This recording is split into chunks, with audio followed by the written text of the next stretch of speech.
Chapter 13. Heat collected in the creases of my elbows and the soft places behind my knees. Lying on top of the sheets, I touched my eyelids. I cried so much they were puffed out and half shut. If it hadn't been for my eyelids, I might not have believed any of the things that had passed between me and August.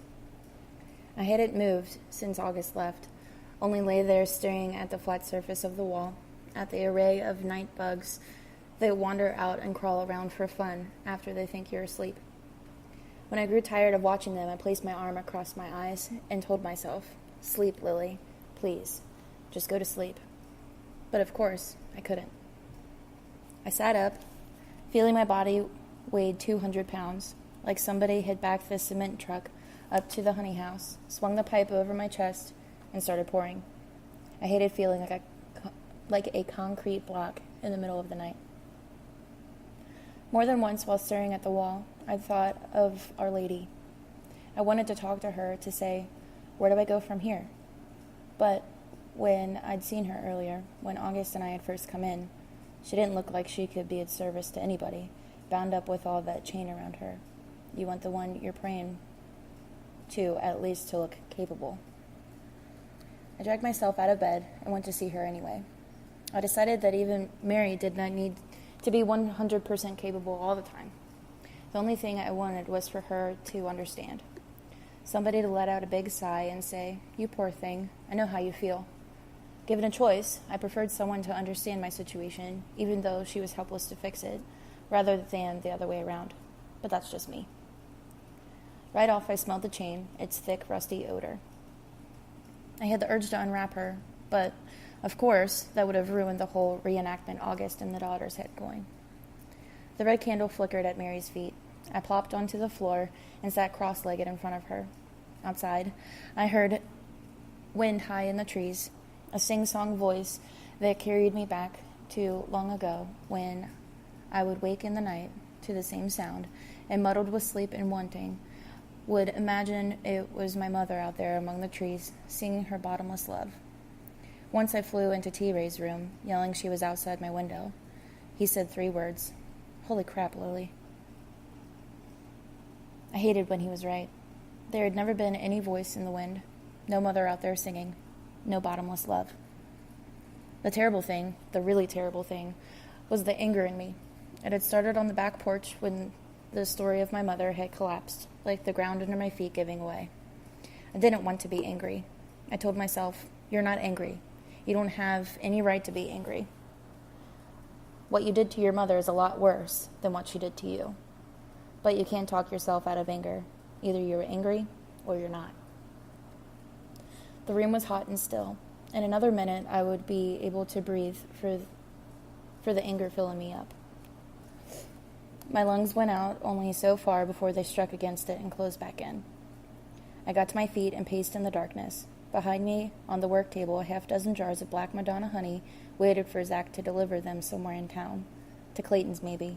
To the Frogmore Stew General Store, the Amen Dollar, or Divine Dews, the Colored Beauty Parlor. How dare she? How dare she leave me? I was her child. I looked toward the window, wanting to smash the panes out of it. I wanted to throw something all the way to heaven and knock God clean off his throne. I picked up one of the honey jars and hurled it as hard as I could. It missed Black Mary's head by inches and smashed against the back wall. I picked up another one and threw it too. It crashed on the floor beside a stack of supers. I threw every last jar on the table until honey was spattered everywhere, flung like cake batter from electric beaters. I stood in the gooey room full of broken glass, and I didn't care. My mother had left me. Who cared about honey on the walls? I grabbed a tin bucket next, and letting out a grunt, I threw it with so much force it left a dent in the wall. My throwing arm was clearly worn out, but I picked up a tray of candle molds and flung that too. Then I stood still, watching the honey slide along the wall toward the floor. A trickle of bright blood wound down my left arm. I had no idea how it got in there. My heart beat wildly. I felt like I unzipped my skin and momentarily stepped out of it, leaving a crazy person in charge. The room turned like a carousel, with my stomach gliding up and down. I felt a need to touch the wall with both hands to make it still again. I walked back toward the table where the honey jars had been and braced my hands against it. I couldn't think what to do. I felt a powerful sadness, not because of what I've done, as bad as that was, but because everything seemed emptied out. The feelings I had for her, the things I believed, all those stories about her I lived off of like they were food and water and air, because I was the girl she left behind. That's what it came down to. Looking around at the wreck I'd made, I wondered if someone in the pink house might have heard the honey jars hit the wall. I went to the window and stared across the gloom in the yard. The panes in August's bedroom window were dark. I felt my heart in my chest. It hurt so badly, like it had been stepped on.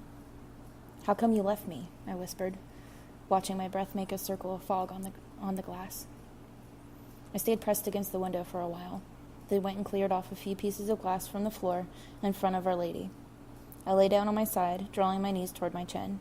Above me, Black Mary was flecked with honey and seemed not at all surprised. I lay in the emptiness and the tiredness, with everything, even the hating, drained out. There was nothing left to do, no place to go, just right here, right now, where the truth was. I told myself not to get up in the night and walk across the floor unless I wanted to cut my feet to smithereens. Then I closed my eyes and began to piece together the dream I wanted myself to have. How a little door in the Black Mary statue would open up just over her abdomen, and I would crawl inside to a hidden room. This was not all my imagination, as I had glimpsed an actual picture of this in August's book. A statue of Mary with a wide open door, and inside all these people tucked away in the secret world of consolation. I woke to Rosaline's big hand shaking me and opened my eyes to a terrible brightness. Her face was bent over mine, the scent of coffee and grape jelly coming from her mouth. "Lily," she yelled, "what in the Sam Hill happened in here?" I'd forgotten there had been dried blood caked across my arm. I looked at it, at a piece of glass, small as a stub of a diamond, burrowed in a puckering setting of skin. Around me, jagged pieces of jars and puddles of honey. Blood dotted the floor. Rosaline stared at me, waiting, bewildered looking. I stared back, trying to make her face come into focus. Sunlight slanted across Our Lady and fell down around us. "Answer me," Rosaline said. I squinted in the light. My mouth couldn't seem to open up and speak. "Look at you. You've been bleeding." My head nodded, bobbed around on my neck. I looked at the wrecked room. I felt embarrassed, ridiculous, stupid. I threw some jars of honey. "You made this mess?" she said, like she couldn't quite believe it. Like what she'd expected me to say was that a roving band of house wreckers had come through during the night. She blew a puff of air over her face, so forceful it lifted her hair, which was not easy to do considering the amount of lacquer she kept smeared on it. "Lord God in heaven," she said. I got to my feet, waiting for her to bawl me out, but she took her thick fingers and struggled to pluck the piece of glass from my arm. "You need some mercurochrome on this before you get infected," she told me. "Come on." She sounded exasperated, like she wanted to take me by the shoulders and shake me till all my teeth fell out. I sat on the side of the tub while Rosaline dabbed my arm with a stinging, icy swab. She plastered a Band-Aid across it and said, "There, you won't die from blood poisoning, at least." She closed the medicine cabinet over the sink, then shut the bathroom door. I watched her take a seat on the commode, how her belly dropped down between her legs. When Rosaline sat on a toilet, the whole thing disappeared under her. I perched on the side of the tub and thought how glad I was August and June were still in their rooms. "All right," she said. "Why did you throw all that honey?" I looked at the row of seashells on the window ledge, knowing how truly they belonged here, even though they were 100 miles from the ocean. August had said everybody needed a seashell in her bathroom to remind her the ocean was her home. Seashells, she'd said, are Our Lady's favorite items, next to the moon. I went over and picked up one of the shells, a pretty white one, flat with yellow around the edges. Rosaline sat there watching me. "Any time now," she said.